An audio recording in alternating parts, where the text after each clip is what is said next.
नमस्कार, आप देख रहे हैं व्हाइट पेपर और मैं हूं आपके साथ आशा सरमाल। चलिए शुरुआत करते हैं व्हाइट पेपर की बड़ी खबर के साथ ही शुरुआत करेंगे। उमर अब्दुल्ला की तरफ से बड़ी स्टेटमेंट जारी की गई है, जिसमें आप देखिए जेलों में बंद कैदियों को लेकर उमर अब्दुल्ला का बड़ा बयान सामने आया। जिन लोगों को वर्षों से बिना किसी ठोस आरोप के अंदर रखा गया है, उन्हें बाहर निकाला जाना चाहिए। इस तरह से उन्होंने अपनी बड़ी बात रखी है।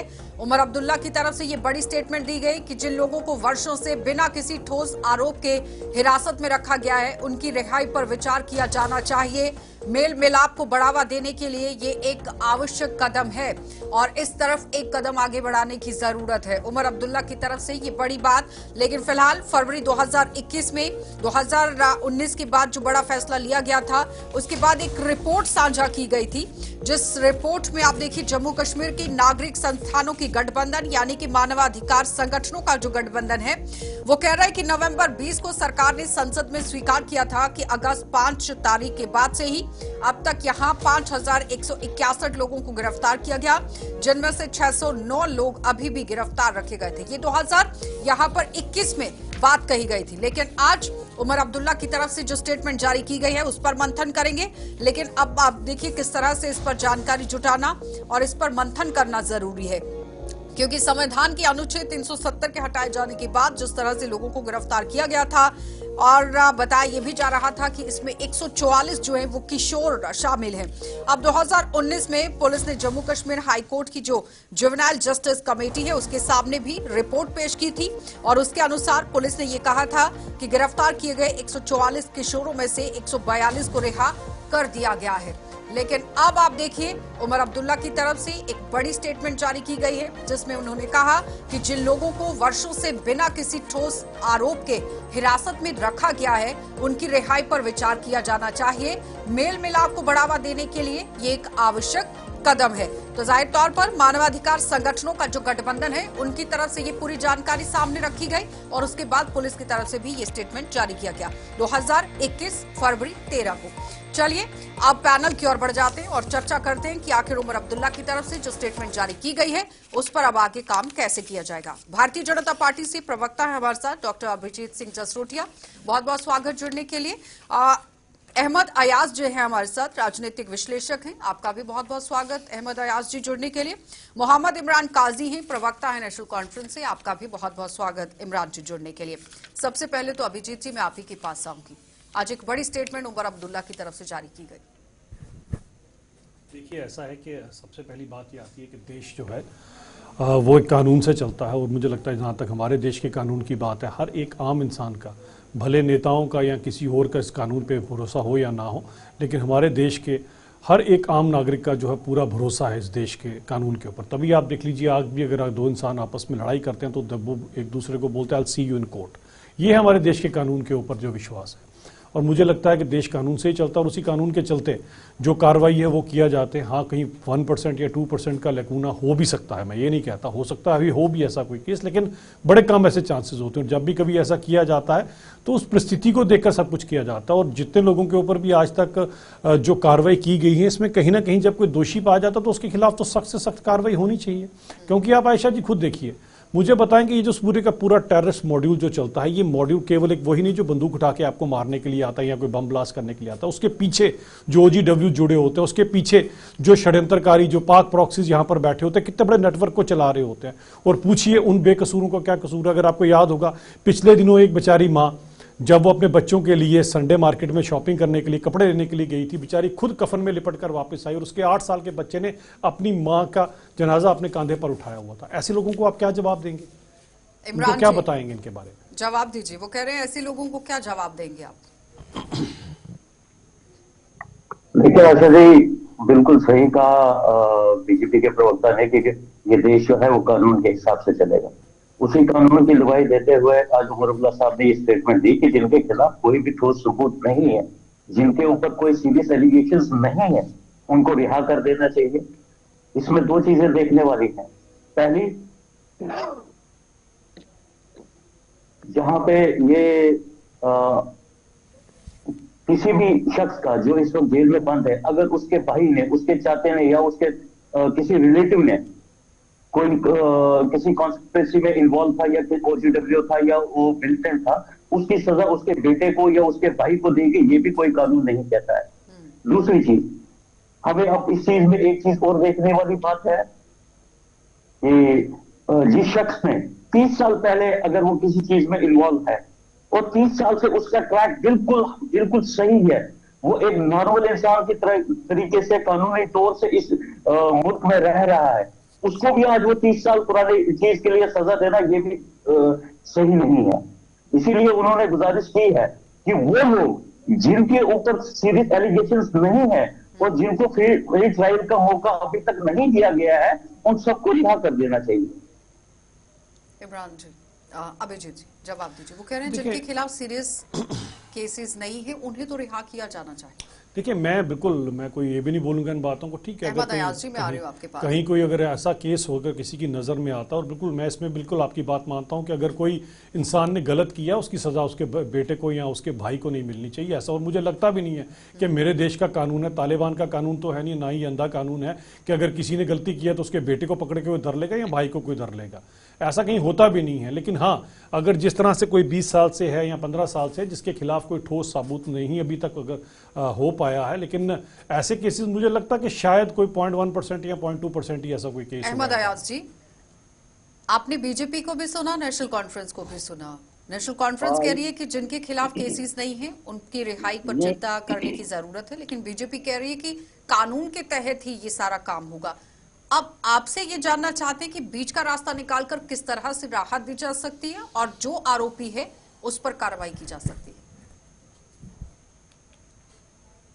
नहीं, अभिजीत जी की जगह, अपनी जगह पर बात सही कि भाई कानून से ही सारा चलेगा, लेकिन साथ साथ इसमें यह भी देखा गया है कि ऐसे एक्शन के चलते हो सकता है कहीं इनोसेंट्स भी इस जद में आए हों। जैसे हमने देखा पब्लिक सेफ्टी एक्ट के तहत कई जर्नलिस्ट भी आ गए, कोई वकील भी आ गए, आई मीन जो शायद मिलिटेंसी के साथ उनका दूर का भी वास्ता नहीं था। अगर हम मिलिटेंसी को ही एक पैमाना ले लेंगे इस सारे एक्शन के लिए, ये सही बात है कि कहीं कहीं इनोसेंट्स भी इसमें आए हों और उनको देखने की जरूरत है। और ये कमिटमेंट जो है नेशनल कॉन्फ्रेंस की कमिटमेंट इलेक्शन के दौरान भी हुई है, उन्होंने प्रॉमिस किया है। लेकिन आप देखना यह है कि उस वक्त जब इलेक्शन चल रहा था तो कमिटमेंट ये थी कि हम इसको करेंगे।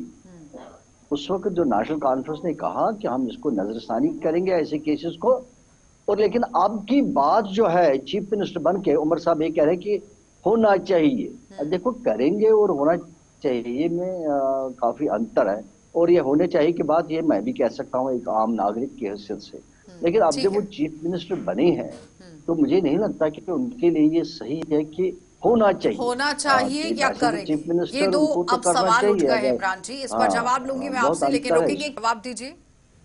करेंगे और होना चाहिए, दोनों स्टेटमेंट अलग अलग हैं, अहमद अयाज जी कह रहे हैं। बिल्कुल, मैं आता हूँ, मैं अयाज साहब की बात पे आता हूँ। पहले मैं थोड़ा सा एक चीज पे रोशनी जरूर डालना चाहूंगा कि जैसा अभी हमारे भाजपा के प्रवक्ता ने बोला, ये कोई ऐसा हुआ होगा नहीं। We have an number of examples जहां पे हम देखेंगे कि किसी का भाई किसी चीज में इन्वॉल्व था और उसको आज डिटेन किया जाता है, या आज हम बहुत सारी एग्जांपल्स हमारे पास ये भी हैं कि हमारे बच्चों को एनओसीज नहीं दी जा रही है बाहर जाने के लिए, स्टडीज के लिए, नौकरी के लिए। क्यों?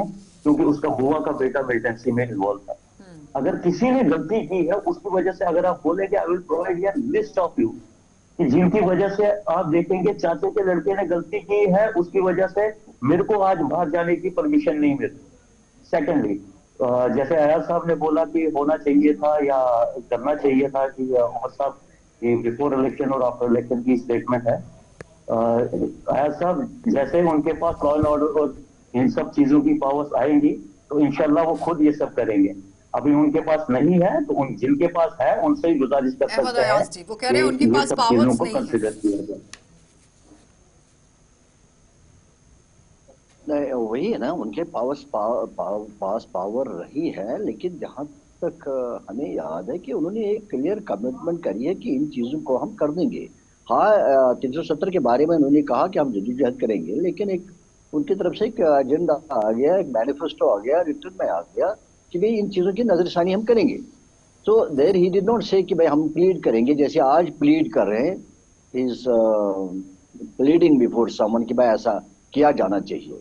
तो वो एक दिक्कत लग रही है कि अगर वो भी बिहेव करेंगे जैसे आम इंसान बिहेव करेगा, तो फिर देन वो एक्सपेक्टेशन जो अभिजीत, लोगों को अब तो उन्होंने गेंद प्रॉमिस आपके किया पाले और में है। लोगों ने इमरान जी एक्सपेक्टेशन कह रहे हैं बांधी। कि हमारे पास तो अभी हम भी पावर्स ही नहीं महसूस है, कर अगर रहे हैं, पावर्स होती तो दो बहुत महीने से बेहतर जायद तरीके से अरसा कर हो गया, सकते थे। ठीक है अभी अहमद कोई अयाज जी, एक्शन नजर आ नहीं रही लेकिन है। ज्यादातर तो लोग फिर जिस हम तरह ये से कहेंगे कि सरकार फिर की तरफ इलेक्शन से भी बताया गया लड़ने था का कि क्या पब्लिक मतलब था सेफ्टी और उनका एक्ट के प्रॉमिस तहत करने ही का क्या गिरफ्तारियां मतलब। हुई थी, अब गेंद आपके पाले में है कि आप किस तरह से इस पर कार्रवाई करते हैं। देखें, सबसे बड़ी बात आती है कि पावर नहीं है। जब पावर थी भी तो फिर यूनिफाइड कमांड को हेडी करते करते आपने 30 सालों में यहाँ पर जम्मू कश्मीर का क्या हाल किया था हमें अच्छी तरह से पता है। वो 1.5 लाख खबरें जो आज है ना, वो आपसे उन्हीं 30 सालों का, उसी यूनिफाइड कमांड को जो आपने हेड किया उसका हिसाब किताब आपसे लेते हैं।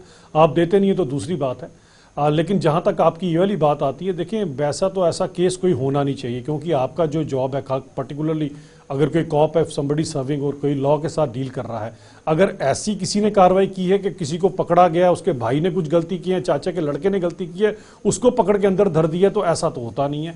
हाँ, कोई एक आधा अगर ऐसा केस है तो जरूर उसको आपको उजागर करना चाहिए, with name you should come out with all this things कि हाँ जी ऐसे केस में ये था, ऐसे केस में वो हुआ, ताकि अगर आप सही में लोगों को, अगर सही में लोगों की अगर आप मदद करना चाहते तो पर्टिकुलर केस आप स्पेसिफिक करें आगे, ताकि उस पर कानूनी कार्रवाई तो की जाए। मुझे लगता है कि जो ये खासकर कानून के रक्षक हैं या कानून को जो संभालने वाले, चलाने वाले लोग हैं, ये लोग भी अपनी ड्यूटी करने से पहले बहुत कॉशियस होते हैं हर एक चीज को लेकर। इनको पता है कि देश के अंदर कानून, अगर मैंने गलत कार्रवाई की है किसी के अगेंस्ट तो कल तक वो अकाउंटेबल होंगे इन सब चीजों के ऊपर, क्योंकि अकाउंटेबिलिटी तो अब शुरू हो गई है ना। आज से पहले मैं समझ सकता हूं जो 87 का दौर या उसके बाद का जो दौर रहा, उस समय शायद अकाउंटेबिलिटी ना हो रही होगी यहां पर, क्योंकि उस समय यहां पर हेड कोई और करता था। आज तो एक एक चीज की अकाउंटेबिलिटी है। अगर आपने एक जगह पर कोई गलत एफआईआर भी दर्ज की है तो जिसने दर्ज की है कानूनी मापदंड के चलते उसकी नौकरी जा सकती है उन सब चीजों को लेकर। चलिए इमरान जी जवाब दीजिए। वो कह रहे हैं कानून के पास भी जाना चाहिए आपको। नहीं, कानून के पास तो गए हैं। मैं वही बोल रहा हूँ कि मैं अगर बोलेंगे जसरोटिया जी तो मुझे खुशी होगी और पूरे उन लोगों को खुशी होगी जिनके बच्चे, जिनके माँ बाप इस वक्त बंद हैं, कि जब वो हम लिस्ट इनको प्रोवाइड करेंगे कि इनसे बताइए इनसे कौन से एलिगेशंस थे और इनको किन कंडीशंस पे उस पर दिया हुआ है कि आपके फलान कंडीशंस में आपके भाई को या बेटे को अंदर कर दिया गया है। मुझे उम्मीद है जसरोटिया जी अगर उसके खिलाफ आवाज उठाएंगे तो मुझे ही नहीं, पूरे उन सब लोगों की दुआएं इनके साथ होंगी कि अगर वो इसके लिए आवाज उठाएंगे तो।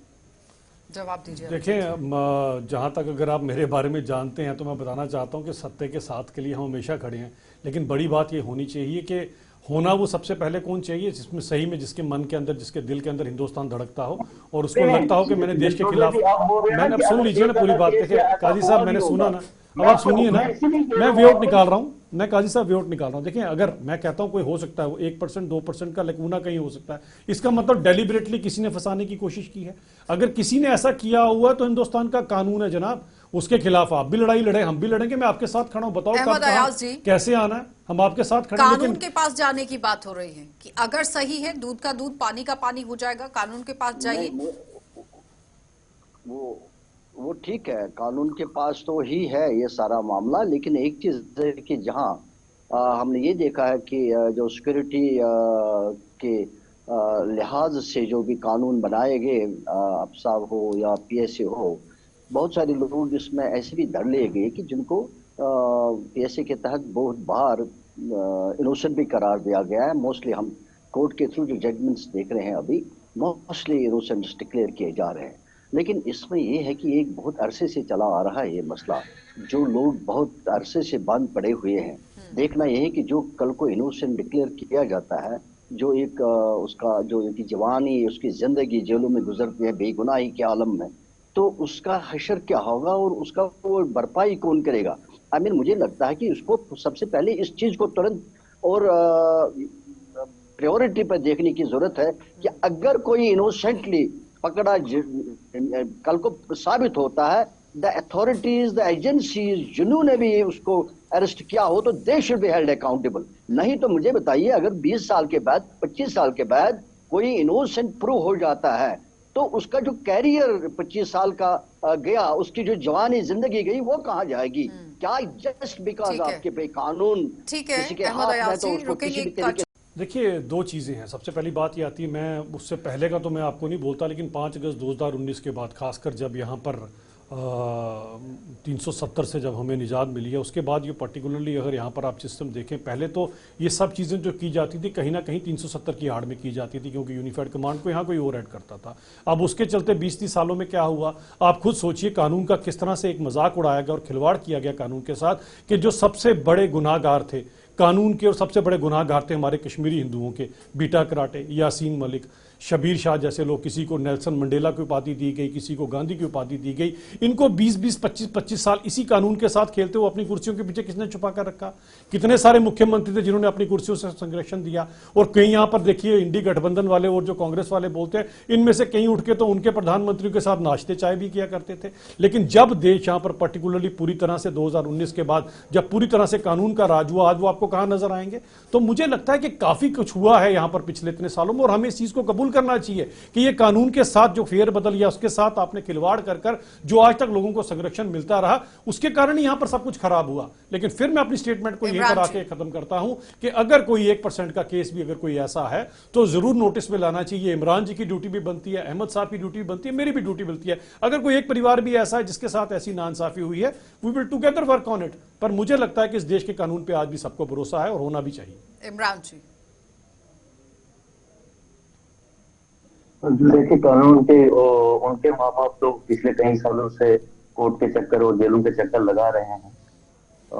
बाकी रही बात, इस वक्त जो बात चल रही है वो उन लोगों की बात चल रही है जो, जैसे उमर साहब ने कहा कि जिनके ऊपर एलिगेशंस नहीं है उनको रिहा कर देना चाहिए। और इस वक्त हमें देखना चाहिए सबको मिल बांट के कि कैसे इस तरीके से अब चला जाए कि एक जो वैक्यूम क्रिएट हुआ है बहुत टाइम से जम्मू कश्मीर में, उसको कोप अप करने की जरूरत है। और इस वक्त हर बंदे को एक एफर्ट्स लगाने की जरूरत है। ये नहीं कि मोहम्मद साहब ने कोई स्टेटमेंट दी तो उसको क्रिटिसाइज करने की जरूरत है।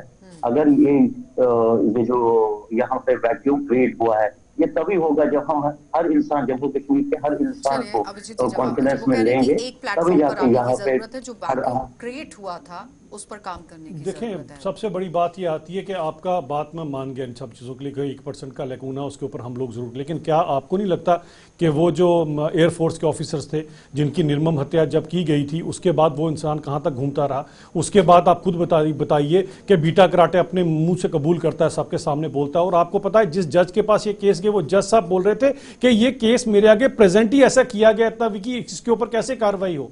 आप इसमें इतनी चीज तो आपको मानना पड़ेगी कि 5 अगस्त 2019 के पहले यहां पर कई चीजों के ऊपर कंप्रोमाइज किया जाता था और कई लोगों को प्लीज करने के लिए ऐसी चीजें की जाती थी, और जब लॉलेसनेस थी उसके कारण ही ये सब कुछ खराब हुआ। जब आप इस चीज को कबूल करेंगे तो ठीक है, आज तो 5 अगस्त 2019 के बाद हर एक चीज सही चल रही है, इस ट्रैक पे चलते हुए हर एक इंसान को इंसाफ मिलेगा। लेकिन जो पिछले 20-30 सालों का है उसका कौन अपने सिर पे इल्जाम लेगा? कम से कम उस चीज को तो मानिए कि उस समय की सरकारों ने डेलिबरेटली इन तीनों को बचाने की कोशिश की है, जिसमें और तो और कांग्रेस के प्रधानमंत्री भी इन्वॉल्व हो गए थे। जवाब दीजिए इमरान जी। देखिए, कानून तब भी वही था, कानून अब भी वही है। ऐसा नहीं है कि तब कॉन्स्टिट्यूशन ऑफ इंडिया कोई और था या जुडिशरी का सिस्टम कोई और था। इम्प्लीमेंटेशन मैटर्स, ये तो आज कथनी और करनी में फर्क होना चाहिए। Implementation matters. नहीं, आप मुझे बताइए कि कौन सा ऐसा पॉलिटिकल वर्कर है या ऐसा पॉलिटिकल लीडर है नेशनल कॉन्फ्रेंस का जिसने कभी इस चीज को शेल्टर किया हो या इस चीज को हाइप की हो? हमने तो खुद कुर्बानियां दी हैं, हम खुद पीछे गए हैं, हमारे हजारों वर्कर, हमारे लीडर, हमारे एमएलए, हमारे मिनिस्टर हमारे गए हैं मिलिटेंसी में। क्या बात कर रहे हैं अहमद अयाज जी? जितनी कुर्बानियां हमने दी है यहाँ के लिए उतने किसी ने नहीं दी होगी। जनाब, बोए फूल बबूल के तो आम कहां से काटोगे? ना 87 में आप लोग ऐसा काम करते, ना ये सब कुछ यहाँ होता। तो जो किया है उसके कारण ही सब कुछ हुआ की जरूरत थी अगर कोई इनोसेंट है तो। जिस तरह से पूरा मामला आप खुद भी कह रहे हैं कि कानून के दायरे में चल भी रहा है।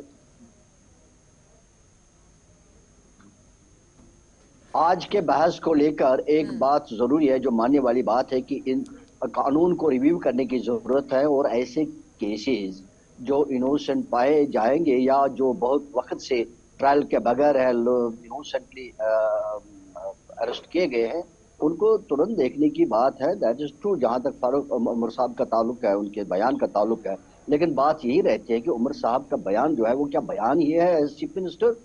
तो देखना चाहिए था कि वैसे चीफ मिनिस्टर अगर वो इससे मुतमईन है तो he should seen to it, जैसे उन्होंने कमिटमेंट करी है कि उन चीजों को देखना चाहिए, उसको रिव्यू करना चाहिए, उनको छोड़ना चाहिए। और इतना ही नहीं बल्कि जिन्होंने उनको अरेस्ट किया है उस वक्त उनको उनके ऊपर भी एक अकाउंटेबिलिटी, एक हिसाब किताब लगना चाहिए कि उन्होंने किन हालात में उनको अरेस्ट किया है, क्योंकि ये आसान मामला नहीं है किसी को अरेस्ट करना और फिर उसको इनोसेंट 20 साल के बाद इनोसेंट प्रूव करना। ये कोई छोटी बात नहीं है, क्योंकि चलिए सिक्योरिटी का मामला जम्मू कश्मीर में है, कश्मीर में सिक्योरिटी मामलात है, सिक्योरिटी मामलात को चलते किसी भी इस गारब में पकड़ के बंद कर दीजिए, चाहे वो सियासी हो, चाहे वो और कुछ क्या हो, लगता चाहे है वो अहमद अयाज जी कि फास्ट ट्रैक पर ये काम होना चाहिए? आई मीन ये सारी बहुत अहम बात है। आवाज आ रही है अहमद अयाज जी? सवाल है कि क्या फास्ट ट्रैक पर ये काम होना चाहिए, लेकिन इनिशिएट उमर अब्दुल्ला की तरफ से भी होना चाहिए और केंद्र सरकार की तरफ से भी।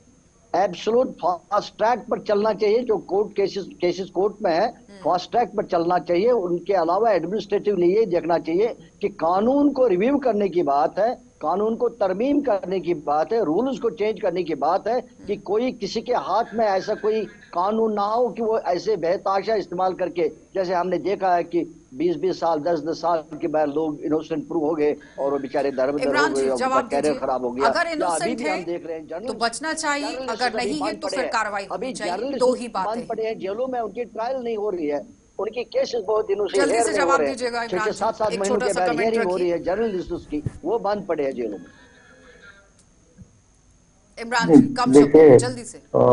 बिल्कुल बिल्कुल उमर अब्दुल्ला साहब बिल्कुल सीरियस नोट पे इस चीज को कंसिडर कर रहे हैं और इस चीज को ठीक है, आगे लेके अभिजीत जी जाएंगे। वो वो कह रहे हैं उमर अब्दुल्ला जो सीरियसली जिनके कंसीडर खिलाफ कर रहे कोई हैं। भी सीरियस एक्शन नहीं है। ठीक है, देखिए मुझे लगता है कि जो अभी की बातें हैं वो आपके सामने, लेकिन जो पुरानी गलतियां हुई हैं उसको भी आपको जरूर कबूल करना बहुत बहुत चाहिए। यू शुड हैव बिग धन्यवाद heart for all this. Abhijeet ji जुड़ने के लिए। अहमद अयाज जी आपका भी धन्यवाद और इमरान काजी जी आपका भी धन्यवाद। तो फिलहाल उमर अब्दुल्ला की स्टेटमेंट को लेकर लगातार अब आप देखिए चर्चा शुरू हो चुकी है। आगे की कार्रवाई किस तरह से रहेगी ये देखने वाली बात। आप देखते रहिए कार्यक्रम।